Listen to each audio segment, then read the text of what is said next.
Imagine for a moment the relentless pull of a dream so vivid, so potent that it compels you to leave everything familiar behind. Your comfortable home, your established life, the very ground beneath your feet. It whispers of emerald valleys, of endless opportunity, of a new beginning under a boundless sky. This dream, shimmering like a mirage in the arid distance, was called California. And in the spring of 1846, it beckoned hundreds of American pioneers westward, their wagons laden with hope, their hearts brimming with courage. They were ordinary people, much like you and I, farmers, artisans, families with small children, newlyweds and seasoned frontiersmen. They packed their lives into canvas-covered schooners, etched their names onto a ledger of destiny, and set their sights on a promised land. They envisioned sun-drenched orchards, fertile soil, and a prosperity that seemed just beyond the horizon. They anticipated hardship, yes, the biting dust of the plains, the unforgiving heat, and the constant vigilance against the unknown. But what they couldn't possibly envision was the true cost of their ambition. They couldn't fathom the gauntlet of unimaginable horrors that lay in wait, ready to strip away their humanity, piece by agonizing piece. Because for one particular group, for the families who would become forever etched into the darkest corners of American legend, the Donner Party, that dream of California would curdle into a nightmare of epic proportions. It would become a tale of ambition twisted into desperation, of hope consumed by the brutal indifference of nature, and of choices so stark, so utterly horrifying that they continue to echo through the annals of history, a chilling testament to the thin veneer of civilization when survival becomes the only law. This isn't just a story of pioneers. It's a raw, unflinching descent into the primal abyss, with a line between life and death blurred, and the ultimate taboo was shattered under the crushing weight of snow and starvation. Our story truly begins not in the snow-choked Sierra Nevada, but months earlier in the bustling, optimistic atmosphere of Independence, Missouri. It was here, in May of 1846, that the wagons gathered, thousands of souls preparing for the arduous 2,000-mile journey west along the Oregon and California trails. The air buzzed with excitement, with the clamor of blacksmiths, the shouts of teamsters, and the nervous chatter of families pooling their resources and their courage. Among these hopeful masses were two brothers, Jacob and George Donner. George, a prosperous farmer from Springfield, Illinois, was 60 years old, a respected patriarch with a large family. His younger brother Jacob was 56, also a farmer, and equally determined to seek his fortune in the Golden West. Both men were accompanied by their wives and children, and George had hired a number of teamsters and employees, including a gentleman named Luke Halloran, who was unfortunately already quite ill with consumption as they set out. The Donners were solid, established citizens, not reckless adventurers, but men of conviction, drawn by the same siren song that lured so many. Then there was James Reed.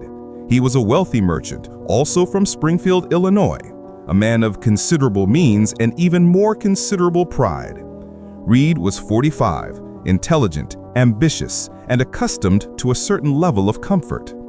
He traveled with his wife, Margaret, her mother, Sarah Keyes, who was in frail health, and their 4 children, Virginia, Martha, Patty, James Jr., and Thomas. Reed's outfit was exceptionally well equipped, boasting 3 wagons, several hired hands, and even a comfortable Pioneer Palace car, a spacious wagon custom-built with a spring mattress, stove, and other amenities that made it far more luxurious than the standard prairie schooner. This very opulence would later become a point of resentment among less fortunate travelers. Reed, too, was seeking a new life, a grander stage for his considerable talents.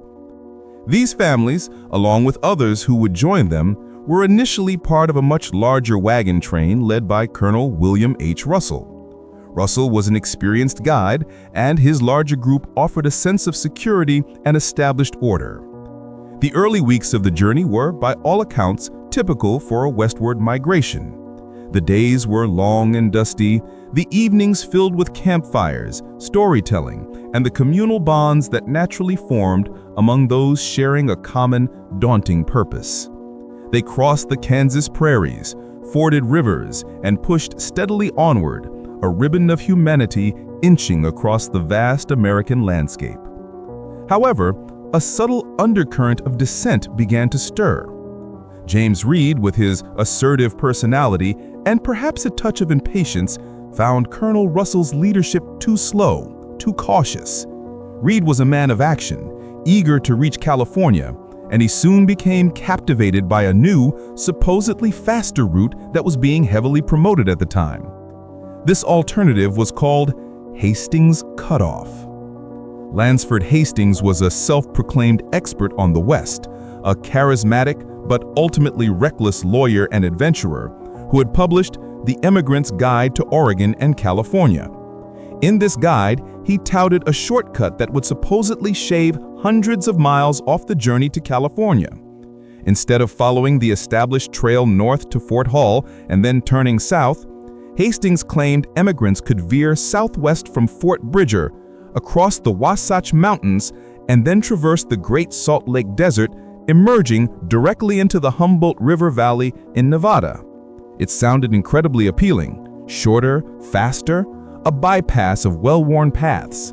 It promised to save weeks, perhaps even a month of arduous travel. But there was a crucial catch. Hastings had only traveled this cutoff once, and that was with a small, unencumbered party on horseback. He had never attempted it with heavily loaded wagons, with families, children, and livestock.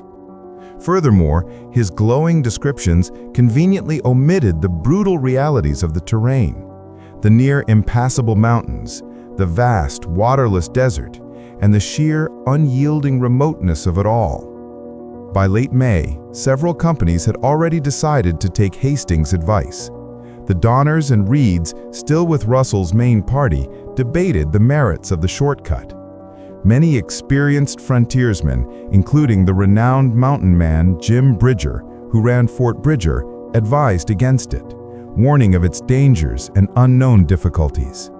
Bridger himself had not personally explored the full length of the cutoff with wagons. However, the lure of saving time was powerful, especially for those who feared getting caught by early winter snows in the high Sierras. The decision coalesced around a meeting at the Little Sandy River in Wyoming.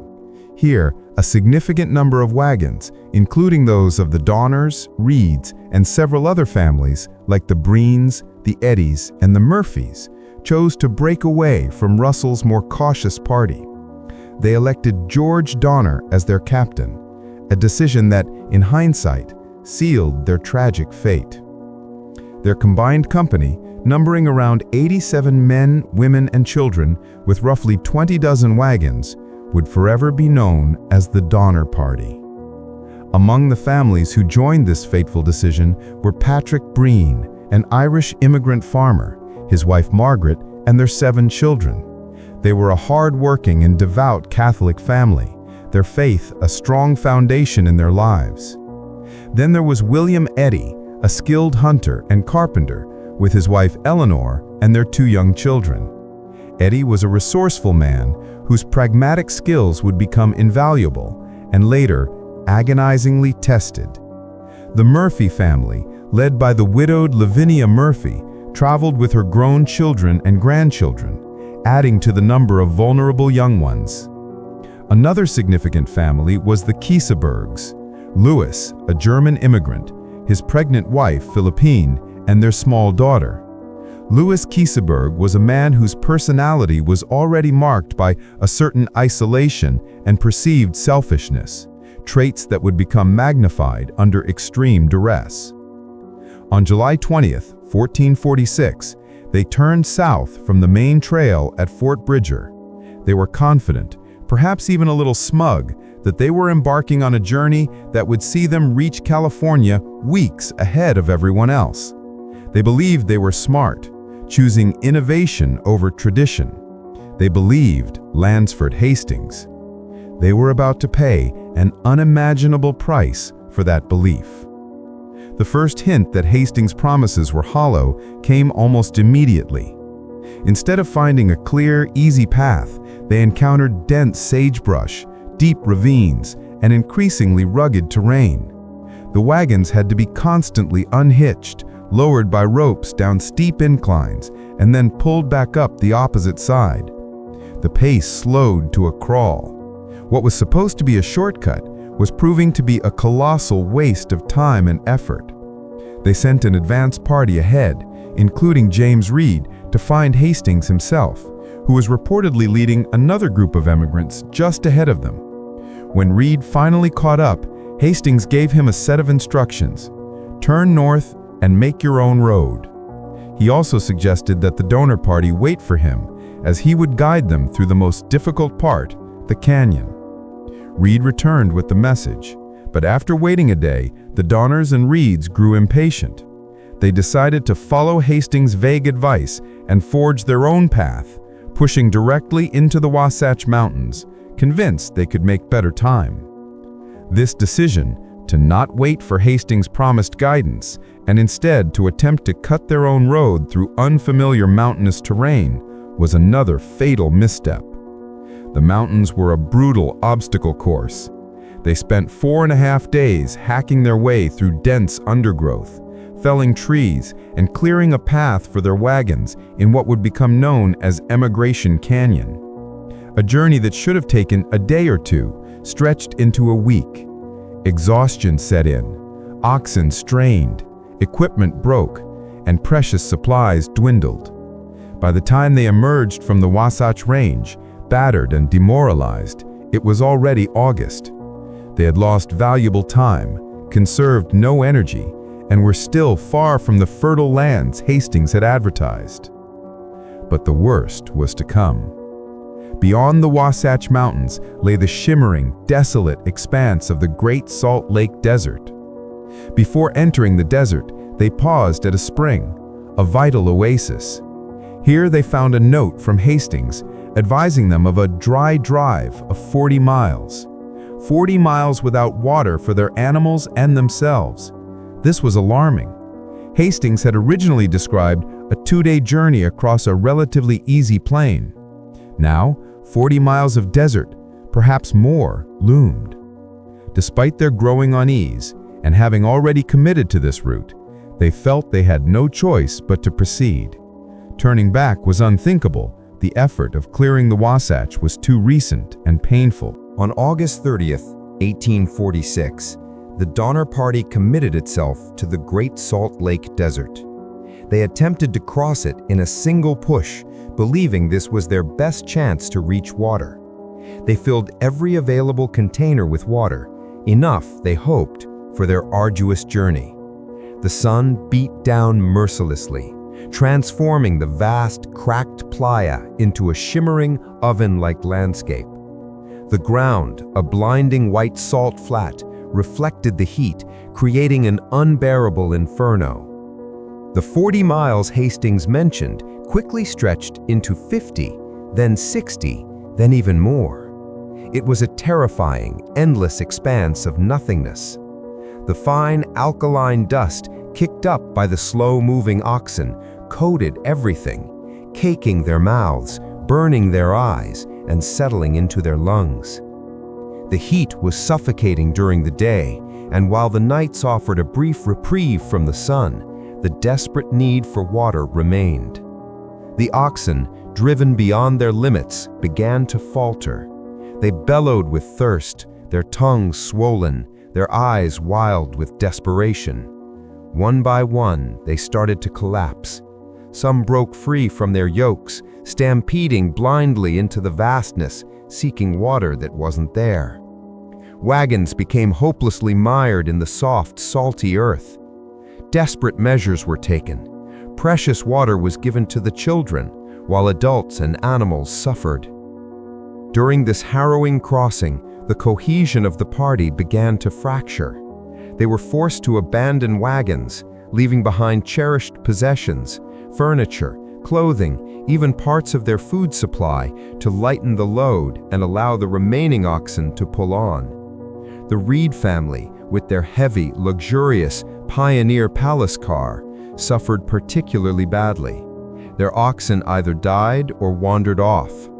James Reed, ever the decisive leader, rode ahead with one of his hired hands, Antonio, in a desperate search for water, leaving his family stranded in the middle of the desert. When Reed finally returned, having found a small spring and brought some water, he found his family in dire straits. Margaret Reed later described the scene in a letter. "We had been out 2 nights and 1 day, and our cattle were nearly gone. The sun was burning hot, and the air was so dry that it cracked our lips. When James returned, he found our cattle lying down, unable to move, and many of them already dead." The desert crossing was a catastrophe. They lost 36 head of oxen, a staggering blow that decimated their pulling power and their future food source. They abandoned several wagons, including 2 of Reed's 3. The Pioneer Palace car, a symbol of Reed's ambition, was left behind, stripped of its luxury. The journey across the Great Salt Lake Desert, which Hastings had promised would take 2 days, took them 6 days. They emerged from the desert on September 8th, utterly defeated, their animals decimated, their spirits crushed, and their supplies dangerously low. They were no longer ahead of schedule, they were far behind. The dream was tarnishing, replaced by a growing dread. The shortcut had become a trap. The psychological toll of the desert was immense. The party had witnessed their animals suffer and die, abandoned their precious belongings, and stared into the face of a vast, indifferent wilderness that seemed intent on their destruction. Tempers frayed. The unity and camaraderie that had defined the early stages of the journey began to crack under the strain. Their troubles were exacerbated by a growing animosity towards James Reed. His relative wealth, his initial stubbornness about the palace car, and his often brusque demeanor made him an easy target for resentment among those who had lost everything. He was perceived by some as arrogant, or by others as simply unfortunate, but either way, he was a focus for the party's rising frustration. The journey continued through the barren landscape of what is now Nevada. Water and forage for the remaining animals were scarce. They followed the Humboldt River, a winding, dusty artery through an otherwise parched land. The days were a monotonous cycle of struggle, pushing onward, searching for sustenance, and watching their animals weaken. By early October, the internal tensions of the party reached a boiling point. An incident occurred that would forever alter the course of James Reed's life and further destabilize the already fragile group. On October 5th, near what is now known as Humboldt Sink, one of Reed's teamsters, Milt Elliott, was having difficulty driving his oxen. The oxen were weak and uncooperative. Another teamster, John Snyder, driving a wagon for the Graves family, became impatient and began whipping Elliott's oxen. Reed, protective of his employees and his remaining animals, intervened. An argument erupted between Snyder and Reed. Snyder, a strong and head-hearted young man, lashed out, striking Reed over the head with the butt of his whip. Enraged and fearing for his life, Reed reacted instinctively. He drew a knife and plunged it into Snyder's side, killing him. The immediate aftermath was chaos. A trial was convened on the spot, a crude form of frontier justice. The general sentiment among the exhausted and stressed emigrants was that Reed, a wealthy man, had killed a working man. Many clamored for his execution. However, some, including his wife Margaret and the Donners, argued passionately against it. They pointed out that Snyder had struck first and that Reed had acted in self-defense. Ultimately, a compromise was reached. Reed was not to be executed, but he was banished from the company. He was to leave, alone, and continue to California, promising to send back supplies if he could. This was a death sentence in all but name, a solitary journey through hundreds of miles of hostile wilderness. Margaret Reed, heartbroken and terrified, pleaded for her husband, but the decision was final. She was left with her 4 children, her elderly mother, and virtually no means of transport or support. The remaining members of the party, now deprived of one of their strongest men, pushed onward, their unity further eroded by the harsh violence they had witnessed and the harsh judgment they had rendered. James Reed, carrying only a rifle and a small amount of food, set off into the vast emptiness. His banishment, ironically, might have been the only thing that saved his life. As Reed vanished into the west, the remaining members of the Donner Party staggered on. The weather, which had been unseasonably warm and dry, began to shift. The telltale signs of autumn were everywhere: crisp air, shorter days, and the first whisper of winter's approach. A profound sense of urgency gripped them. They knew they were racing against time, against the looming threat of the Sierra Nevada snows. Their provisions were critically low. The animals they had lost in the desert meant less meat. What few oxen remained were gaunt and exhausted. Hunters like William Eddy worked tirelessly, often ranging far from the main group, to bring back whatever game they could find, usually small, meager sustenance like rabbits or sage hens. The final stretch of the trail leading to the Sierra Nevada was a desolate, sandy track known as the 40-mile desert, another misnomer that belied its true length and difficulty. Here, more animals perished from thirst and exhaustion. The trail was littered with abandoned wagons, the skeletons of cattle, and the discarded dreams of those who had come before. It was a stark warning. Yet the Donner Party, having come so far, felt they had no choice but to press on. By late October, they reached the Truckee River, a welcome sight, signaling their approach to the formidable mountains. They were now at the base of the Sierra Nevada, at what is today Donner Lake, near present-day Truckee, California. It was here, on October 30th, that the first snowflakes began to fall. It was too early for heavy snow. The pioneers often crossed the Sierra in late October or November, but this year, winter had arrived with unprecedented fury. The snow began gently, a dusting that delighted the children, but within hours it intensified, swirling into a blinding blizzard, blanketing the landscape in a thick, suffocating white. They tried to push through. They attempted to drive their wagons over the pass, but the snow was already too deep, too heavy. The animals floundered, sinking up to their bellies. The wind howled, cutting through their thin clothing. They were forced to turn back. Their worst fears had materialized. They were trapped. The party split into 2 main camps. The largest group, including the Reeds, Margaret and her children, the Breens, the Murphys, the Eddies, and the Graves family, Patrick and Elizabeth Graves, their 9 children, and their son-in-law, Jay Fosdick, made their way to a small cabin that had been built years earlier by previous emigrants. They hastily erected crude shelters nearby, using logs, canvas, and animal hides, near the eastern end of what would become known as Donner Lake. This was the Lake Camp. A few miles back, near Alder Creek, the Donner brothers, George and Jacob, along with their families, their hired hands, and the Keysburgs, struggled to set up camp. George Donner had suffered a severe cut to his hand while repairing an axle end, an injury that would prove debilitating. They too built makeshift tents and lean-tos, attempting to create some refuge against the relentless storm. This was the Alder Creek Camp. Winter descended with a vengeance.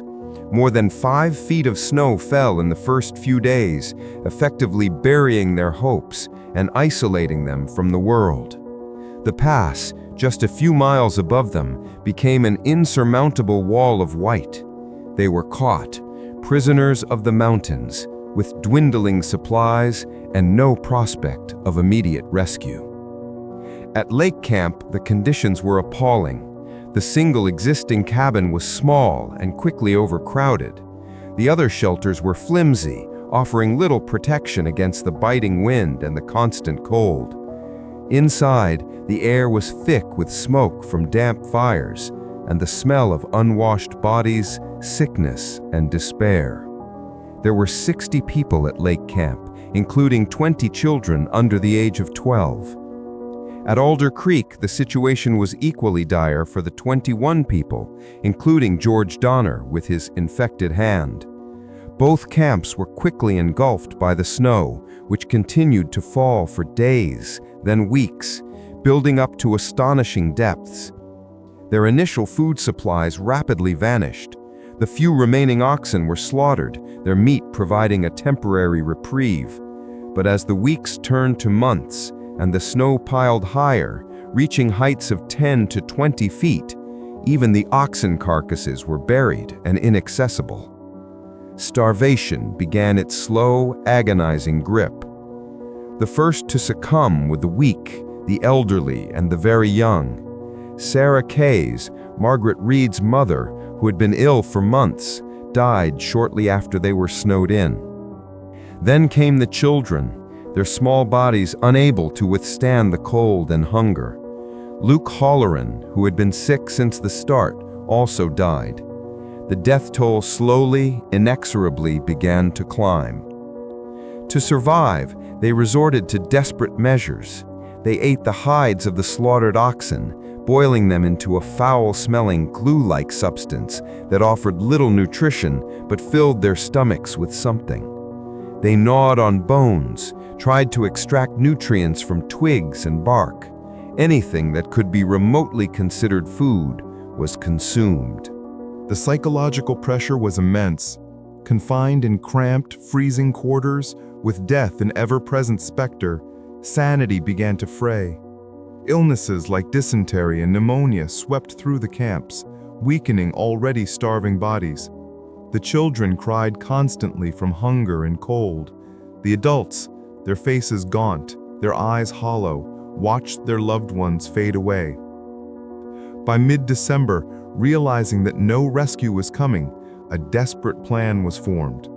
A small group of 17 people, including William Eddy, Patrick Dolan, an Irish immigrant traveling with the Breen family, and some of the stronger men and women, decided to attempt to cross the mountains on foot, hoping to reach California settlements and send back help.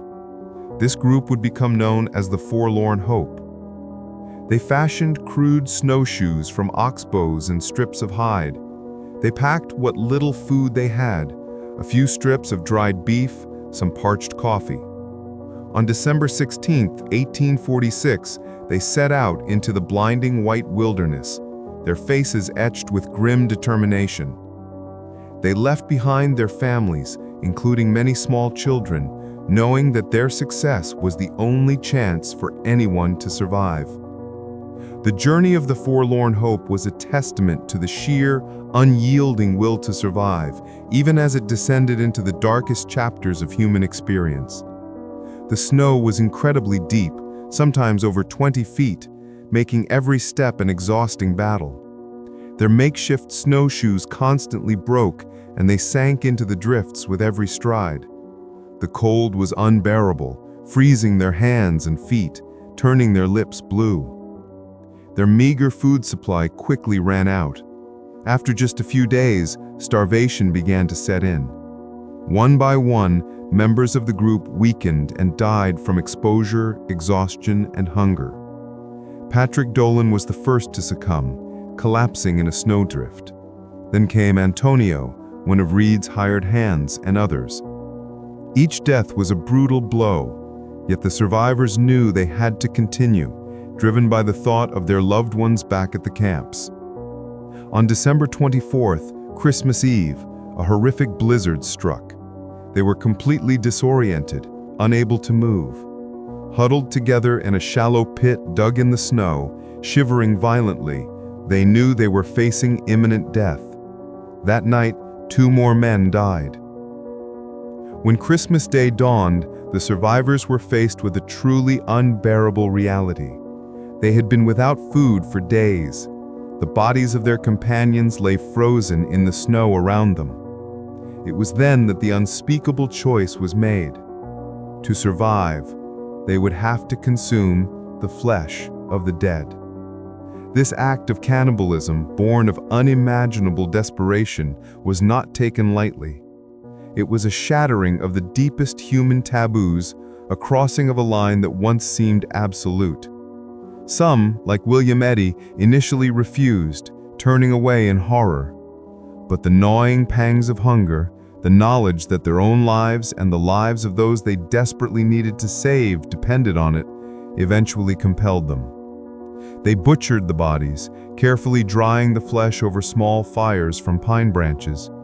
The experience would forever haunt those who survived. Over the next few days, more members of the Forlorn Hope perished, their bodies providing sustenance for the dwindling survivors. Franklin Graves, the patriarch of the Graves family, died. His flesh was consumed by his own daughters, Mary Ann Graves and Sarah Graves Fosdick, and his son-in-law, Jay Fosdick. Jay Fosdick also died, and his wife, Sarah, consumed his flesh. The group was shrinking, but the survivors were kept alive by this horrific means. By early January, after weeks of traversing the brutal wilderness, only 7 remained. William Eddy, Mary Ann Graves, Sarah Graves Fosdick, Amanda McCutcheon, Eliza Williams, and 2 Native American guides, Luis and Salvador, who had joined the party earlier. They were gaunt, frostbitten, and barely clinging to life. They had traveled over 100 miles through the deepest snows the Sierra had ever seen. Finally, after 33 harrowing days, on January 12, 1847, the emaciated survivors of the Forlorn Hope stumbled out of the mountains and into a small Native American village, and then to a ranch in the Bear Valley near Johnson's Rancho. They were met with shock and horror by the residents, their appearance a testament to their unimaginable ordeal. Their story, whispered with trembling voices, sent shockwaves through the small California settlements. The Donner Party was still alive, trapped in the snow, and desperately needed help. News of the trapped Donner Party, brought by the ravaged survivors of the Forlorn Hope, spread like wildfire through California. The scattered American settlers, many of them recent arrivals themselves, were galvanized into action. The Mexican-American War was still ongoing, but the plight of the immigrants superseded political hostilities. Rescue efforts, known as relief parties, were immediately organized. The first relief party, led by Captain John Stark, and including the indefatigable James Reed, who had, against all odds, survived his banishment and made it to California, set out in early February 1847. Reed had endured a grueling solo journey, nearly starving multiple times, but his singular focus was on rescuing his family. He had spent weeks recruiting men and gathering supplies, consumed by guilt and terror for Margaret and his children. The journey for the relief parties was almost as arduous as the journey of the Forlorn Hope. The snow was still incredibly deep, and the rescuers, though better equipped, faced extreme cold and treacherous terrain. The first relief party, led by Reed and others, finally reached Lake Camp on February 18, 1847. The scene that greeted them was beyond description. The cabins were almost completely buried in snow. Inside, the survivors were skeletal, their eyes sunken, their bodies ravaged by starvation and illness. Many had already died. Others were barely alive, too weak to move. Margaret Reed and her children were among the survivors, but they were in terrible condition. Young Patty Reed, just 8 years old, famously held onto a small dowel, refusing to let go, a tiny spark of childhood in an otherwise desolate scene. Virginia Reed, the eldest daughter, was a resilient teenager who had helped care for her younger siblings. The rescuers distributed food, but they had to be careful. Too much food too quickly could kill starving individuals. The survivors were initially overjoyed, but the relief was tempered by the overwhelming reality of their situation. The rescuers could only carry out a limited number of people. They chose to take the strongest survivors, primarily women and children, including Margaret Reed and her 4 children. Leaving behind others, including the adult Graves and Breen families, was an agonizing decision, but necessary for the survival of the rescued.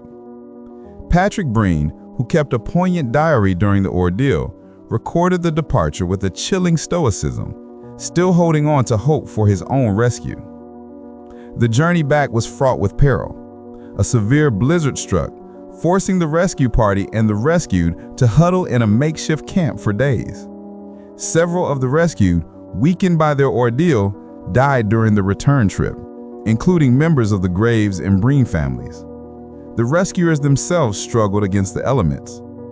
Despite the renewed hardships, Reed succeeded in bringing his wife and children to safety. His joy was immense, but his heart ached for those left behind, and he immediately began organizing the next rescue effort. A second, larger relief party, also heavily involving James Reed, departed in early March 1847. Their goal was to rescue as many of the remaining survivors as possible, from both Lake Camp and Otter Creek. When they reached Lake Camp, they found an even more horrific scene than before. More had died. The conditions had deteriorated further. The Breen family, including Patrick and Margaret and their children, were still alive, but barely. Members of the Graves family had also perished. This relief party then pushed on to Alder Creek, where the Donner brothers and their families were camped. Here, they found the situation even grimmer than before. Jacob Donner had died of starvation and illness weeks earlier. George Donner, his hand infected and gangrenous, was extremely weak. His wife, Tamsin Donner, a schoolteacher, was a remarkable woman who had tried to keep hope alive, writing letters and teaching her children amidst the suffering. The rescuers again faced the agonizing choice of who to take. George Donner was too weak to move. Tamsin Donner, refusing to abandon her dying husband, stayed with him, hoping against hope for a later rescue for both of them. Many of the children, including 3 of the Donner children, were taken. Louis Caseberg, barely alive, was also among those rescued in this party. The return journey of the second relief party was equally brutal. Another fierce storm descended upon them. Again, deaths occurred among the rescued and the rescuers. Starvation and exposure took their toll. One particularly harrowing incident involved members of the Graves family. Isaac Donner, a young boy, died during this return trip. 3 of the Graves children also died. Miraculously, the Breen family, though severely weakened, were brought to safety by this second relief. The starved camp relief, the third party, reached Lake Camp in early April. The scene was almost beyond comprehension. Only a handful of emaciated people remained, including William Eddy's 2 children and members of the Murphy family, while many more had succumbed. Evidence of extensive cannibalism was horrifyingly apparent. This party also discovered Patrick Breen's chilling diary, a first-hand account of their descent into hell. Pushing on to Alder Creek, they found George Donner dead, his hand infected, and Tamsin Donner gone. Her exact fate remains a mystery, but this devoted wife and mother, who had embodied strength, also succumbed to the mountain's embrace. The final relief party, arriving in mid-April, found Lake Camp deserted. All remaining survivors had been rescued. However, at Alder Creek, they discovered the lone, emaciated figure of Louis Caseberg, barely clinging to life amidst a gruesome scene of human remains. Caseberg, the last survivor brought out, became one of the most controversial figures, shadowed by accusations of hoarding food and even foul play, which he always denied. The snows finally melted in late April and May of 1847, revealing the full, horrifying tableau of the Donner Party camps. What the relief parties had seen was only part of the story. The landscape, once pristine, was now a charnel house. General Stephen Kearny dispatched the Mormon Battalion to bury the dead and assess the situation. Their report confirmed the horror. Cabins at both Lake Camp and Alder Creek were filled with mutilated bodies and scattered bones, undeniable evidence of extensive cannibalism. The soldiers carried out the gruesome task of burying the remains and then burned the shelters, hoping to purify the sites and erase the physical reminders. But the story, an indelible scar on the American psyche, would never be erased. Of the 87 people who began the journey with the Donner Party, only 47 survived. More than half perished. It remains one of the most catastrophic and terrifying episodes in American westward expansion. The survivors were forever marked by their ordeal, bearing both visible and invisible wounds. The Reed family, James, Margaret, and their 4 children all miraculously survived, with James becoming a respected figure in California and Virginia noted chronicler. The Breen family, including Patrick and Margaret and all 7 children, also astonishingly survived, their deep faith sustaining them before settling peacefully in California. William Eddy, a key member of the Forlorn Hope, survived, but tragically lost his wife Eleanor and 2 young children. Many surviving children from the Graves and Donner families were adopted, carrying the trauma of their early lives. Louis Keseberg, the last to be rescued, lived a difficult life, perpetually shadowed by accusations. His gaunt appearance and grim stories, a haunting reminder of the ultimate sacrifice for survival. This tragic journey, born of a shortcut that became a deadly trap, stands as a haunting testament to the indomitable spirit of pioneers, yet also to the terrible cost of miscalculation and the dark choices made when survival becomes the only law.